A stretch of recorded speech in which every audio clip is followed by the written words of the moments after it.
The data definition and the data manipulation languages are probably the ones you will use more often.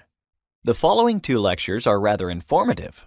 Some terms we will use will not be used later in the course. However, please pay attention as they will widen your view about the activity domain of SQL. The data control language is a syntax containing only 2 statements, grant and revoke. As you probably guessed, these statements allow us to manage the rights users have in a database. The thing is, a database is typically used by tens or hundreds, sometimes even thousands of people. All members of the institution, organization, or company to which the database belongs. These people are called users, and they don't necessarily have the same rights of access to the information in the database. This is where grant and revoke come into play.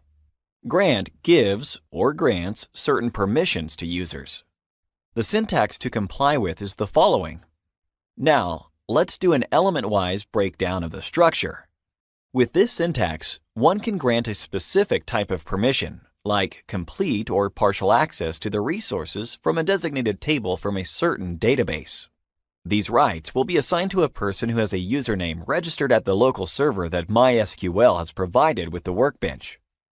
The server is based on our machine, and it's commonly known as localhost, which is the domain name for the local IP address of our machine, 127.0.0.1. Naturally, big companies and corporations don't use this type of server, and their databases lay on external, much more powerful servers specially designed to store big amounts of data. Those servers are not our local host and are accessible on different IP addresses.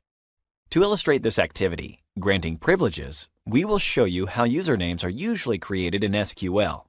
Then, we will grant certain rights to a user. Don't worry if it looks unfamiliar. In a few lectures, we will explain in more detail how the MySQL workbench functions.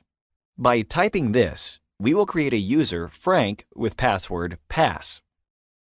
Say we'd like to allow Frank to have access to certain resources in our database, like the table containing customers' data. Then, this line of code will allow Frank to apply nothing but the select statement to the customer's table from our database. He won't be able to use drop, truncate, alter, insert, delete, or any other command. Just select. It will be the only manipulation he could carry out. To prove this, let's look at the screen. This is the workbench that opens when Frank logs in from his profile. What is important here is that, as expected, Frank can only see the customer's table in the cells database. He can't get to the cells or the items table, for instance. If we try to apply the alter statement and the add clause, we would obtain an error. When we attempt to run a select command, the output of the operation will appear immediately, and we will get a sign that the command has been successfully executed.